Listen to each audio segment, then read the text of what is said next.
Hi guys! Welcome to a day in my life vlogs. So, nandito po tayo ngayon sa open space. Then, may aso po dyan. Ang pangalan niya Yuki. Hi Yuki! O, diba? Tumingin siya. Then, punta po tayo doon sa mga bulaklak. Yan po ang view.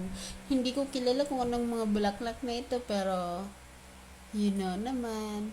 Mahilig ako sa bulaklak. Kahit hindi ko kilala to.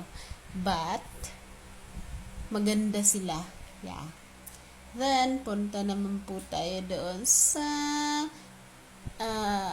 pusa. Yan po ang pangalan ng pusang yan ay Ginger. Hi, Ginger! O, diba guys? Palapit siya sa akin. Actually guys, sweet talaga to. Yun lang po. Bye! See you in my next vlog! Babush!